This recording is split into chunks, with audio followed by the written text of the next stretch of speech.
Welcome you all in online chemistry.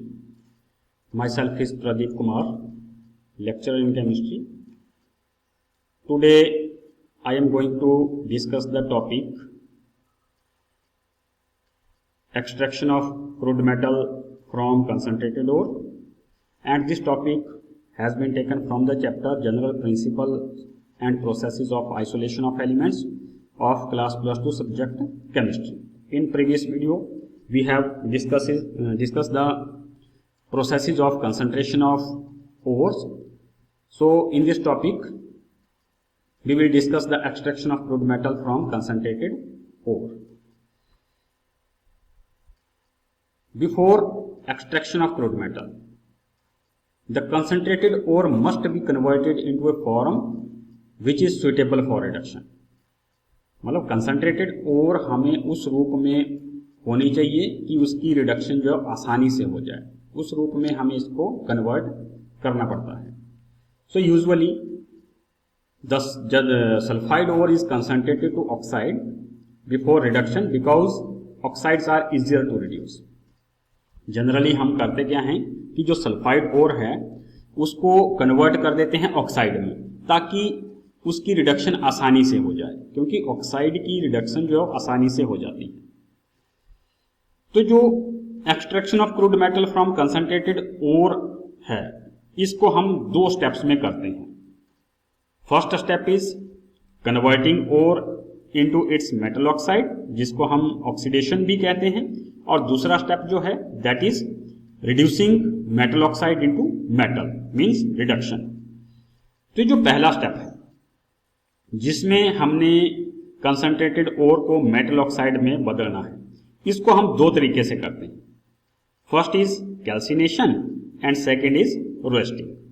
So let us see what is calcination and what is roasting. Calcination is the process of heating of ore in limited supply of air in a furnace. इस process में हम जो concentrated ore है उसको हम heat करते हैं furnace के अंदर in limited supply of air, हवा की थोड़ी सी मात्रा की प्रेजेंस में. अब जब हम इसको हीट करते हैं तो जो ओर है उसको क्या फर्क पड़ता है. During heating the volatile matters escape leaving behind the metal oxide. तो जो उसमें वोलेटाइल मैटर्स होते हैं कंसंट्रेटेड ओर में वो एस्केप हो जाते हैं, निकल जाते हैं, बाकी मेटल ऑक्साइड जो है वो बच जाता है. So this is the view of furnace and this is the internal view of this furnace. यहाँ पे कंसंट्रेटेड ओर को रखा गया दोनों साइड और यहाँ से थोड़ी सी हवा इसके अंदर सप्लाई की जा रही है. जब इसमें हीट करते हैं तो यहाँ से जो वोलेटाइल मैटर है वो चला जाता है, बाकी जो मेटल ऑक्साइड है वो इकट्ठा हो जाता है. अब आते हैं एग्जांपल्स. कैल्सिनेशन हम किस किस ओर की करते हैं. जैसे हमारे पास हेमेटाइट है. हेमेटाइट की जब हम कैल्सिनेशन करेंगे तो क्या बन जाता है, आयरन ऑक्साइड और वाटर मॉलिक्यूल जो है इसमें से निकल जाते हैं. You can see here this is haematite. Haematite की कैल्सिनेशन, वाटर मॉलिक्यूल यहां से निकल रहे हैं और जो हमें फॉर्म मिलती है वो इस तरह का आयरन ऑक्साइड मिलता है. दूसरा जो एग्जांपल है that is calcination of calamine. Calamine की कैल्सिनेशन करके हमारे पास जिंक ऑक्साइड बनता है और साथ में कार्बन डाइऑक्साइड गैस जो है वो निकल जाती है. दिस इज कैलेमाइन और इसकी calcination, during calcination there is the removal of this carbon dioxide and formation of this white zinc oxide. Similarly calcination of dolomite, जब हम इसकी कैल्सिनेशन करेंगे we will get calcium oxide and magnesium oxide and carbon dioxide is removed. This is the picture of dolomite. इसकी calcination, carbon dioxide निकल रही है और आपके पास इस तरह से दो जो कंपाउंड है कैल्शियम ऑक्साइड और मैग्नीशियम ऑक्साइड जो है वो बनते हैं. अब जो हमारा सेकेंड प्रोसेस है that is roasting. So what is roasting. In roasting, the ore is heated in regular supply of air in a furnace at a temperature below the melting point of metal. Roasting में भी हम concentrated ओर को heat करते हैं, लेकिन regular supply of air. Calcination में हम क्या करते थे, लिमिटेड सप्लाई ऑफ एयर लेते थे। यहाँ पे हम रेगुलर सप्लाई ले रहे हैं एयर की, और किस टेम्परेचर तक हीट करते हैं, उस टेम्परेचर तक कि जो हमारे पास मेटल है वो मेल्ट नहीं होना चाहिए, below the melting point of the metal. This is the furnace, और इस फर्नेस में भी हम क्या करते हैं, रेगुलर सप्लाई एयर की रखते हैं, सल्फाइड ओर को इसमें डालते हैं, यहाँ से इसकी रोस्टिंग हो जाती है और हमारे पास ऑक्साइड जो है बच जाती है। This is the metal oxide. Now, some of the reaction involving roasting of the sulfide ores.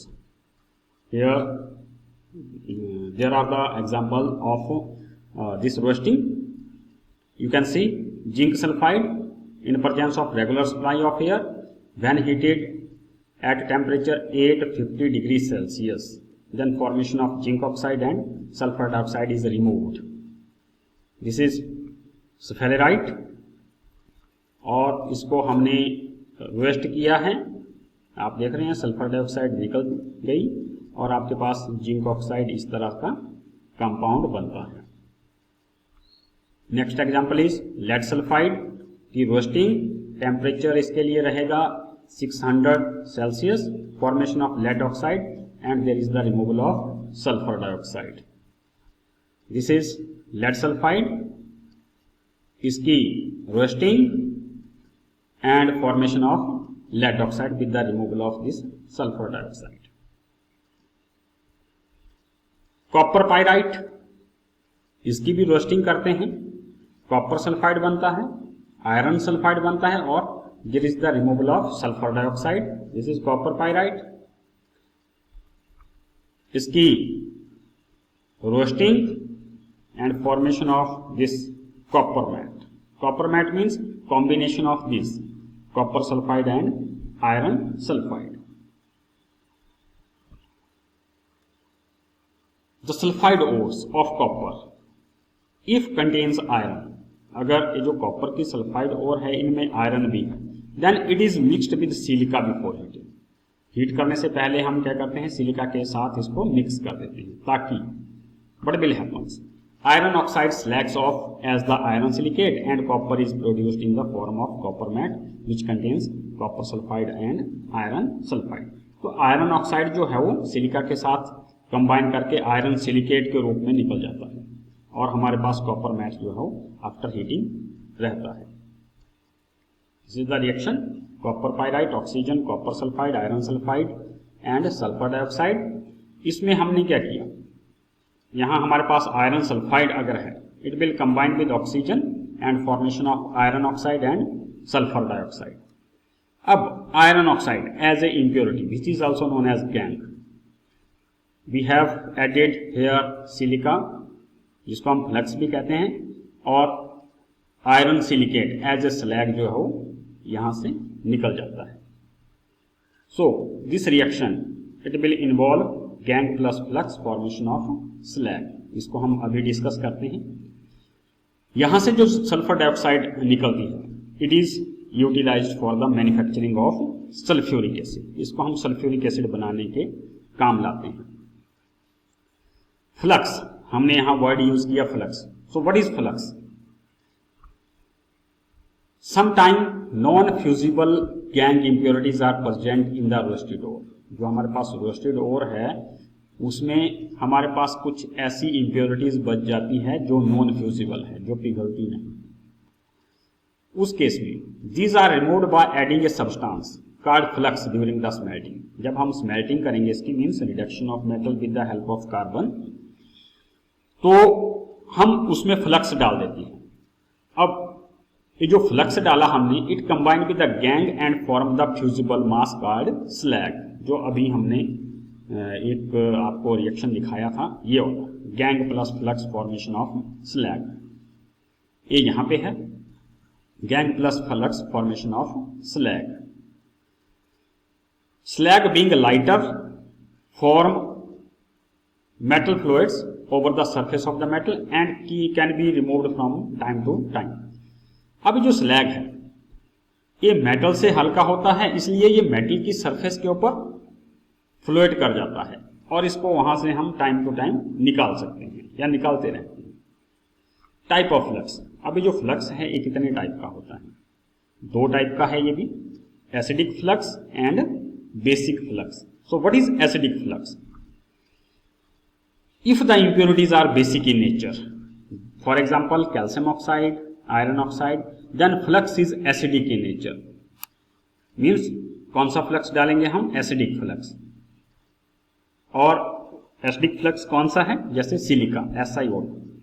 तो यहाँ पे कैल्शियम ऑक्साइड, आयरन ऑक्साइड ये हमारे पास इंप्योरिटीज बेसिक है और सिलिका हमारे पास एसिडिक है नेचर का. ये हमने डाल दिया है. यहाँ पे कैल्शियम सल्फेट और आयरन सिलिकेट जो है हमारे पास स्लैग बन रहा है और फ्यूजिबल स्लैग है, इसको हम आसानी से निकाल सकते हैं. दूसरा टाइप है हमारे पास बेसिक फ्लक्स. तो बेसिक फ्लक्स हम कब डालते हैं? जब हमारे पास नॉन फ्यूजिबल इंप्योरिटी जो है वो एसिडिक है. जैसे सपोज करो हमारे पास सिलिका एज ए गैंग है तो हम फ्लक्स डालेंगे कैल्शियम कार्बोनेट या magnesium carbonate. So what are the reactions? Silica combined with calcium carbonate, formation of calcium silicate and carbon dioxide. Similarly, silica combined with magnesium carbonate, formation of magnesium silicate and carbon dioxide. So in this way, the non-fusible impurities present in the rusted ore can be removed. Now reduction of metal oxide to metal.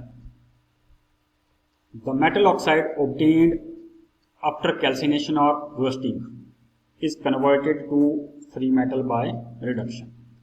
जो हमारे पास metal calcination और roasting से जो metal oxide आया है उसमें से अब हम मेटल को एक्सट्रैक्ट करेंगे रिडक्शन की सहायता से.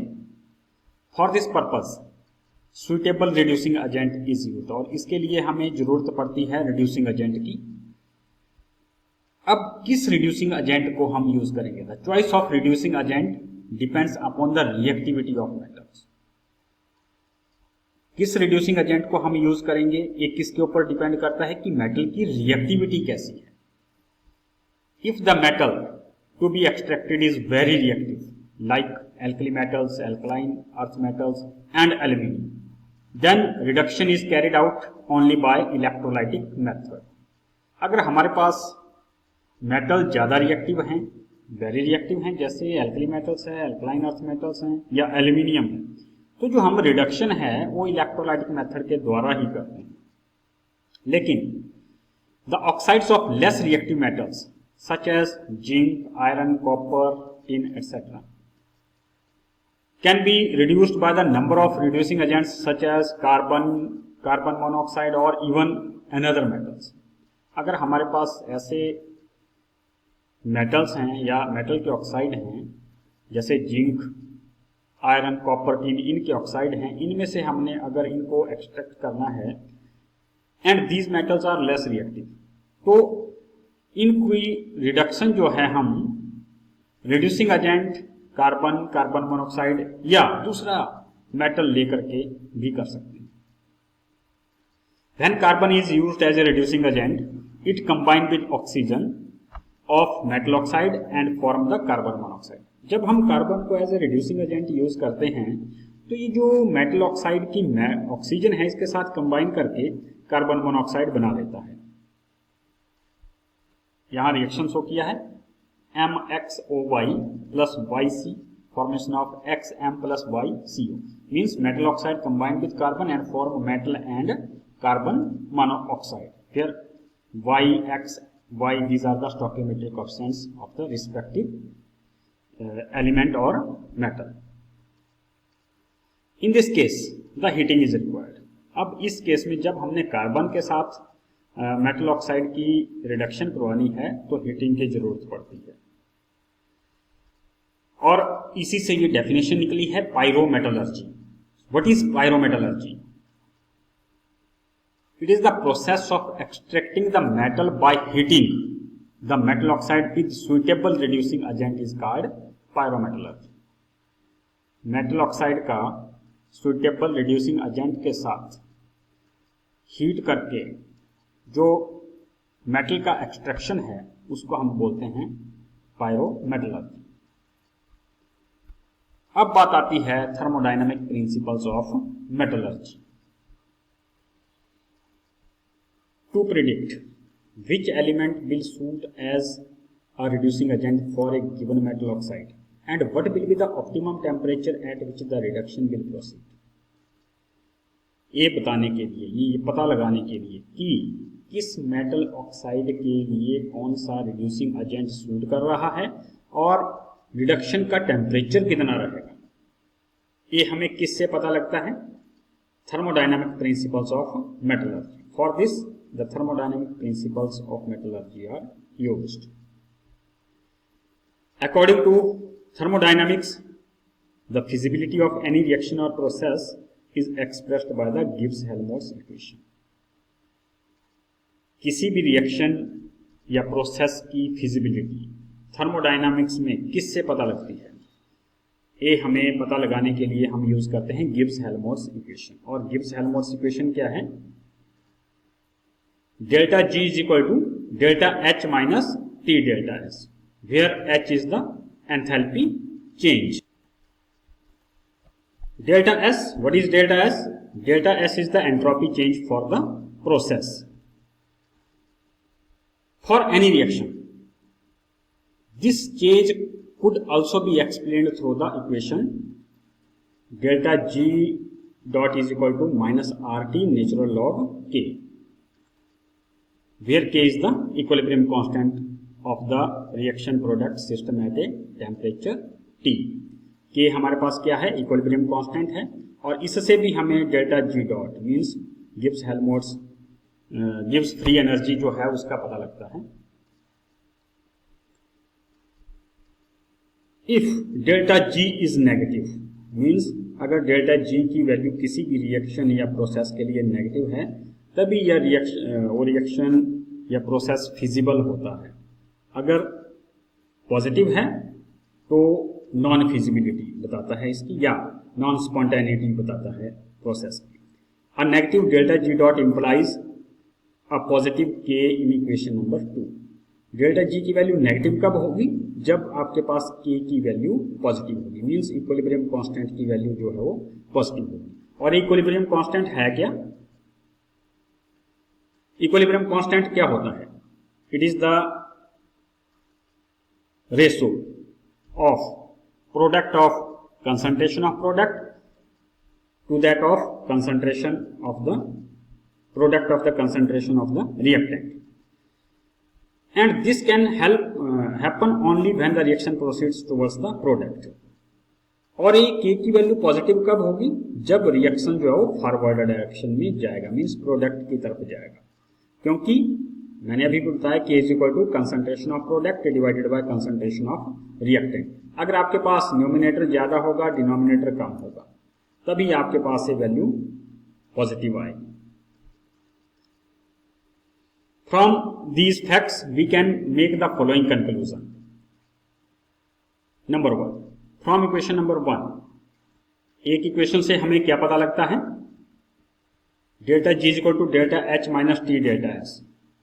The reaction will only proceed when delta G is negative and delta G will be negative only when delta S will be positive. अब किसी भी प्रोसेस की फिजिबिलिटी के लिए या प्रोसीडिंग के लिए हमारे पास डेल्टा G की वैल्यू क्या होनी चाहिए? नेगेटिव होनी चाहिए। अब डेल्टा G की वैल्यू नेगेटिव कब होगी? जब हमारे पास डेल्टा S की वैल्यू जो है वो पॉजिटिव होगी, मीन्स चेंज इन एंट्रोपी जो है वो पॉजिटिव होगी।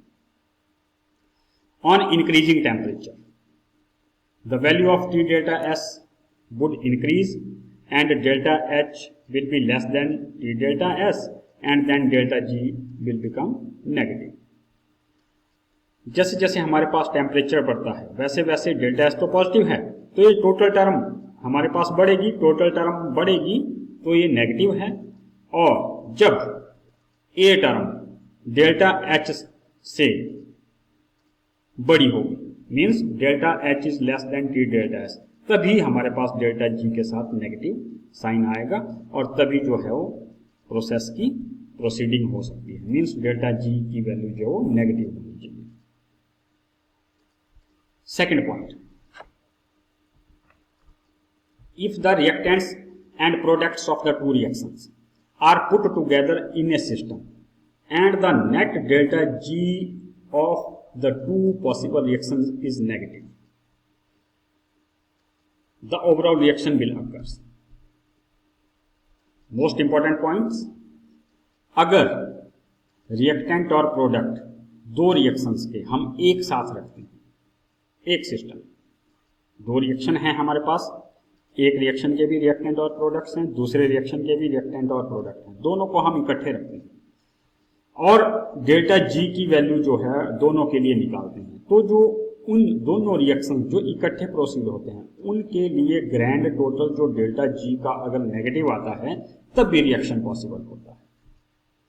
और so the process of interpretation involve the coupling of the two reactions, getting the sum of their delta G and looking for its magnitude and sign।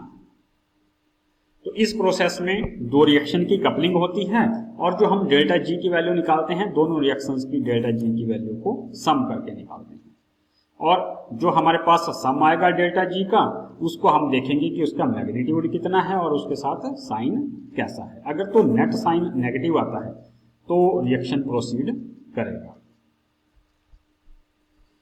Let us see these examples. We have chromium oxide, chromium बन रहा है, oxygen निकल रही है यहाँ पे, मतलब यहाँ पे क्रोमियम की रिडक्शन हो रही है क्रोमियम ऑक्साइड से और इसके लिए डेल्टा जी की वैल्यू कितनी है हमारे पास, it is equal to 540 kilo joule per mole. और इसी तरह से हमारे पास एल्यूमिनियम की ऑक्सीडेशन है, एल्यूमिनियम के साथ ऑक्सीजन का reaction, formation of aluminium oxide, और इसके लिए डेल्टा जी डॉट की वैल्यू कितनी है, -872 किलो जूल। तो अगर हम इन दोनों रिएक्शंस के रिएक्टेंट और प्रोडक्ट को इकट्ठे चलाते हैं, जैसे क्रोमियम ऑक्साइड में एल्यूमिनियम डाल दिया हमने, तो हमारे पास बनेगा क्या, क्रोमियम बनेगा और एल्यूमिनियम ऑक्साइड बनेगा, और नेट डेल्टा जी की वैल्यू कितनी आएगी इसके लिए, when these two reactions are coupled the overall reaction will be, total reaction हमारे पास ये होगा chromium oxide plus aluminium, formation of chromium plus aluminium oxide, and delta G is equal to, अब हम डेल्टा जी की value का सम करते हैं, 540 minus 872 which is equal to -287 kilo joule. तो यहां से हमें इस रिएक्शन से पता लग जाता है कि जब हमने इन दोनों रिएक्शंस की कपलिंग की तो जो क्रोमियम ऑक्साइड को रिड्यूस कर सकता है aluminium, aluminium can be used as a reducing agent for the reduction of chromium oxide to chromium, क्योंकि पूरे प्रोसेस के लिए डेल्टा जी की वैल्यू कितनी आ रही है, नेगेटिव में आ रही है, और वैल्यू कितनी है, -287 kilo joule. So using aluminium as a reducing agent chromium oxide can be reduced to chromium. This is called the Goldschmidt aluminothermic reduction. इसको हम एल्यूमिनोथर्मी या एल्यूमिनोथर्मिक रिडक्शन भी कहते हैं। Such coupling is easily understood through the Gibbs energy versus temperature plot for the formation of oxides। अब किस reaction की किसके साथ कपलिंग करनी है इसको समझने के लिए हम किस ग्राफ को यूज करते हैं, जिसमें हमने ग्राफ प्लॉट किया है डेल्टा जी नॉट और टेम्परेचर के बीच में, और किन रिएक्शंस के लिए किया है, for the formation of oxides of metal, और इसी को हम कहते हैं Ellingham diagram. So Ellingham diagram for the choice of reducing agent, मतलब एलिंघम डायग्राम से हमें क्या पता लगता है कि किस रिड्यूसिंग एजेंट को हम मेटल की रिडक्शन के लिए यूज करेंगे। HJT Ellingham, plot the graph between delta G dot and T for the formation of oxides of element by using the equation delta T dot is equal to delta H dot minus T delta S dot. अब HJT Ellingham, name of the scientist, इसने क्या किया कि इन्होंने graph plot किया किस किस के बीच में, डेल्टा जी डॉट और टेम्परेचर इन केल्विन के बीच में। और डेल्टा जी डॉट की वैल्यू कहां से कैलकुलेट की, इस इक्वेशन को यूज करके। For given temperature he calculated the value of delta G dot, किस रिएक्शन के लिए, for the formation of oxides of element के ऑक्साइड बनाने के लिए। तो जो ग्राफ प्लॉट किया उसने along vertical axis, but he took delta G dot, and along horizontal axis he took temperature. This is the reaction 2x m solid plus O2 gas, formation of 2mxO. M represents metal, O2 oxygen, formation of metal oxide. इस reactions के लिए इस equation को use करके delta G dot की value निकाली और temperature, उनके बीच में इसने ग्राफ प्लॉट किया। And this is the graph. You can see along vertical axis what is taken, delta G per kilojoule per mole of oxygen। एक मोल ऑक्सीजन के साथ मेटल रिएक्ट करके जो मेटल ऑक्साइड बना रहा है, उसके लिए डेल्टा G की वैल्यू दिए हुए टेम्परेचर पे कितनी है वो निकाल करके। यू कैन सी ये मैग्नीशियम के लिए प्लॉट है, एल्यूमिनियम के लिए प्लॉट है दिस लाइन, जिंक के लिए प्लॉट है दिस लाइन, कार्बन मोनोऑक्साइड और ऑक्सीजन के लिए लाइन, उसके बाद आयरन और ऑक्सीजन के लिए लाइन, और कॉपर और ऑक्सीजन के लिए line, formation of copper oxide. और इसी तरह से ये जो लाइन नीचे की तरफ शो कर रही है, ये कार्बन जब ऑक्सीजन के साथ कंबाइन करके कार्बन मोनोऑक्साइड बनाता है। For the reactions represented in the graph, delta H dot remains almost constant with the rising temperature. जो भी हमने यहाँ पे ग्राफ प्लॉट किए हैं उनके लिए डेल्टा H की वैल्यू कांस्टेंट ही रहती है, but delta S decreases as the metal oxides are solid. हमने यहाँ पे रिएक्शन देखे हैं, यू कैन सी हियर, जैसे जिंक ऑक्सीजन के साथ कंबाइन करके जिंक ऑक्साइड बनाता है। तो जिंक की स्टेट अगर हम देखें तो सॉलिड स्टेट में है, ऑक्सीजन जो है गैसियस स्टेट में होगा, और जिंक ऑक्साइड जो है वो सॉलिड स्टेट में आएगा। मींस डेल्टा एस की वैल्यू को क्या होगा, यहाँ पे एंट्रोपी जो है वो प्रोडक्ट की कम होगी, रिएक्टेंट की ज्यादा होगी। तो यहाँ पे डेल्टा एस जो है डिक्रीज करेगा as the metal oxides are solid, therefore it is negative with the rising temperature. अब डेल्टा एस नेगेटिव है तो टी डेल्टा एस कैसा होगा, it will become more negative. Consequently delta G dot increases with the rising temperature and the curve formed is shown in Ellingham diagram. अब delta G की वैल्यू कैसी आएगी, अब टी डेल्टा एस डॉट जो है वो नेगेटिव में आ गया, एक नेगेटिव आपके पास इक्वेशन का है, तो ये टोटल डेल्टा जी की वैल्यू कितनी हो जाएगी, पॉजिटिव हो जाएगी।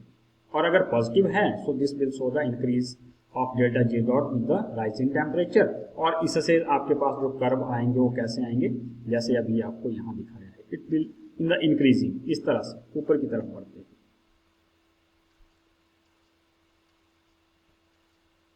Now the characteristic features of Ellingham diagram. Ellingham diagram की कैरेक्टरिस्टिक फीचर्स क्या क्या है। पहली, the curve for the formation of metal oxide always have the positive slope as delta G dot increases with the rising temperature। अभी आपने देखा कि जो भी कर्व्स मेटल ऑक्साइड की फॉर्मेशन के लिए हैं उन सभी कर्व का जो स्लोप है वो पॉजिटिव है, मीन्स डेल्टा G जो है वो बढ़ रही है विद द राइजिंग टेम्परेचर। और दूसरी बात, each plot is a straight line except when some change in phase change means solid to liquid और liquid to gas takes place। कुछ प्लॉट में क्या है, वैसे तो स्ट्रेट लाइन है लेकिन वहां पे इसमें चेंजिंग आई है जहां पे इनकी स्टेट बदली है, फेज बदली है। जैसे आप यहां देख सकते हैं कि ए लाइन यहां से जाकर के यहां पे फिर इसकी डायरेक्शन चेंज हो रही है, इट मीन्स यहां पे इसका फेज चेंज हो रहा है, मीन्स सॉलिड से ये लिक्विड में जा रहा है। सिमिलरली फॉर दिस आप देख सकते हैं यहाँ पे इसका फेज चेंज हो रहा है। So these points show the change in phase. The temperature at which such change occurs is indicated by the increase in the slope on the positive side। और इस पॉइंट के आगे क्या होता है कि जो लाइन का स्लोप है वो बढ़ जाता है। For example in zinc oxide plot the melting point is indicated by an abrupt change in the curve, जो अभी मैंने आपको दिखाई जिंक और जिंक ऑक्साइड के ग्राफ में, जहां पे स्लोप बढ़ा है, जिस पॉइंट से लाइन डायरेक्ट हुई है अपवर्ड डायरेक्शन में, वहां पे क्या शो कर रहा है, melting. Third point, for the metal like silver and mercury delta G dot exceeds 0 means become positive at high temperature। You can see this with the help of this graph। This is Ellingham diagram। हमने बात की silver और mercury की, तो आप देख सकते हैं this is the value of 0, delta G यहाँ पे 0 है। लेकिन जब ये लाइन आगे बढ़ती है with the rising temperature kelvin में लिया है, तो ये 0 को क्रॉस कर जाती है। और इसी तरह से सिल्वर के लिए भी फॉर्मेशन ऑफ सिल्वर ऑक्साइड, ये लाइन जो है 0 को क्रॉस कर जाती है और पॉजिटिव डायरेक्शन में चली जाती है। This means that both silver oxide and mercury oxide decompose on their own at high temperature and no reducing agent is needed. तो इसका मतलब क्या है कि हाई टेम्परेचर के ऊपर जब ये 0 से ऊपर पॉजिटिव डेल्टा जी की वैल्यू हो जाती है, तो ये ऑटोमेटिकली इनकी डिकम्पोजिशन हो जाती है। डेल्टा जी की value positive means non spontaneous और डेल्टा जी की वैल्यू नेगेटिव मीन्स स्पॉन्टेनियस। तो इसका मतलब अगर हम HgO को रिवर्स चलाएंगे, मीन्स टेम्परेचर बढ़ाएंगे, तो क्या होगा, it will show the decomposition. Fourth point, in Ellingham diagram the curve for formation of carbon monoxide gas so A downward trend. जो मैंने अभी आपको दिखाया था, कार्बन मोनोऑक्साइड के लिए ये लाइन नीचे की तरफ आ रही है, ये क्यों आती है, you can see this line carbon monoxide के लिए, बाकी सारी लाइनें ऊपर की तरफ जा रही है, ये नीचे की तरफ आ रही है। This is because delta S dot increases during the reaction as is evident from chemical equation. आप केमिकल इक्वेशन में देख सकते हैं यहाँ पे व्हाट इज हैपनिंग, ये सॉलिड में है, ये गैस में है, ये गैसियस स्टेट में। जब रिएक्टेंट रिएक्ट करके प्रोडक्ट में जा रहे हैं, तो 1 मोल gas 2 mole carbon monoxide formation हो रही है, मीन्स एंट्रोपी जो है वो बढ़ रही है। अगर एंट्रोपी बढ़ रही है तो डेल्टा एस की वैल्यू पॉजिटिव आ रही है, डेल्टा एस की वैल्यू पॉजिटिव, तो with the rising temperature T delta S dot positive हो जाएगा, तो डेल्टा जी की वैल्यू नेगेटिव आती है। सो नेगेटिव डेल्टा जी की value means downward line. Therefore, delta G become more negative with the rising temperature। Fifth point, from diagram, it is evident that any metal oxide with the lower delta G dot is more stable than the metal oxide with the higher delta G dot। Most important point, diagram से हमें पता चलता है कि जिन metal oxide के लिए delta G dot की value कम है, वो ज़्यादा स्टेबल है उन मेटल ऑक्साइड से जिनके लिए डेल्टा जी की वैल्यू ज्यादा है। तो in general what we can conclude from this statement, the elements और metal involved in the formation of oxide placed lower in the diagram can reduce the oxide of the elements और metal placed higher in the diagram. ये line आपने ढंग से याद रखनी है, क्योंकि इस लाइन में ही कहा गया है कि जो metal oxide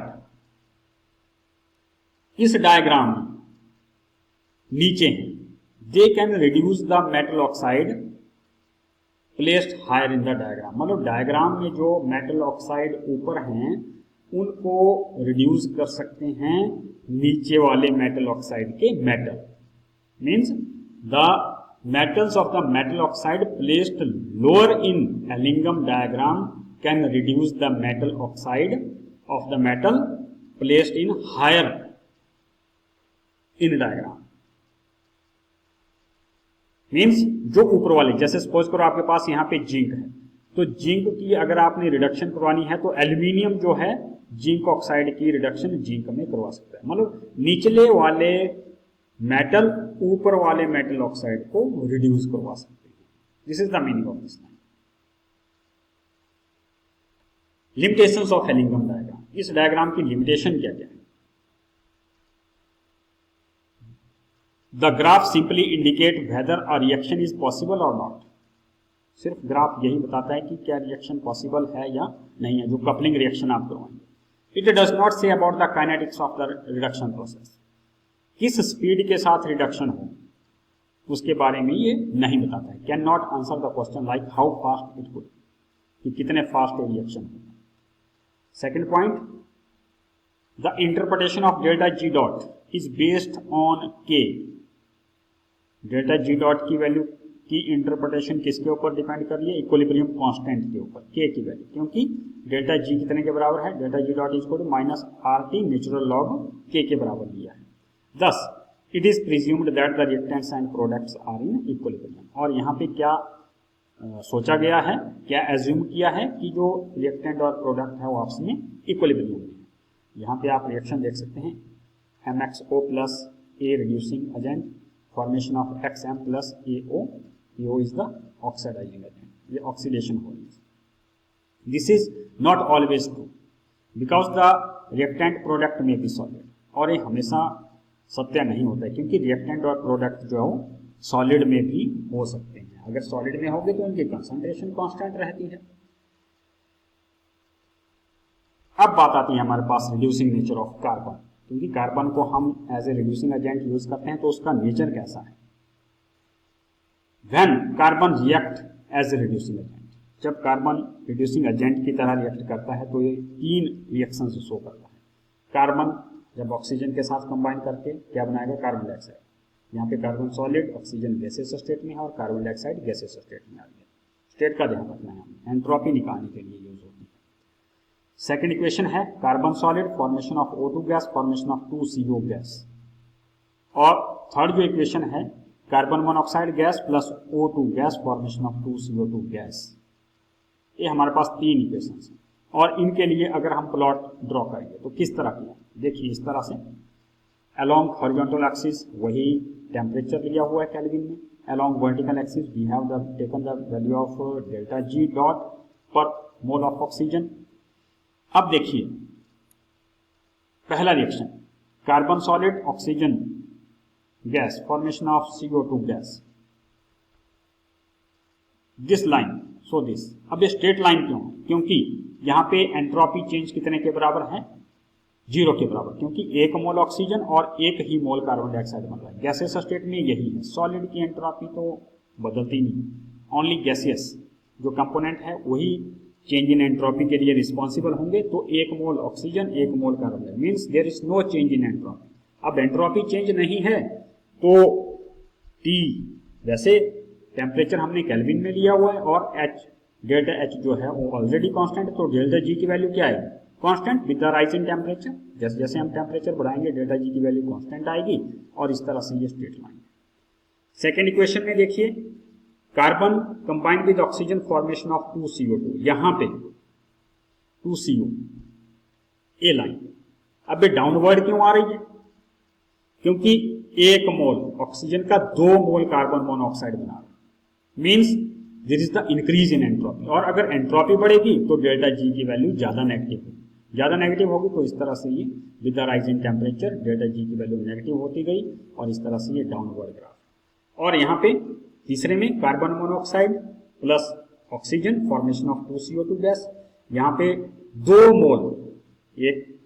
2 mole carbon monoxide 1 mole oxygen, means 3 mole gases state में और प्रोडक्ट में 2 mole, means there is the decrease in entropy, means delta S की वैल्यू पॉजिटिव आएगी, डेल्टा एस की वैल्यू पॉजिटिव आएगी तो डेल्टा जी की value भी बढ़ेगी। डेल्टा जी की वैल्यू बढ़ेगी तो ये लाइन जो है इस तरह से हमारे पास आती है। So this is the explanation for this graph.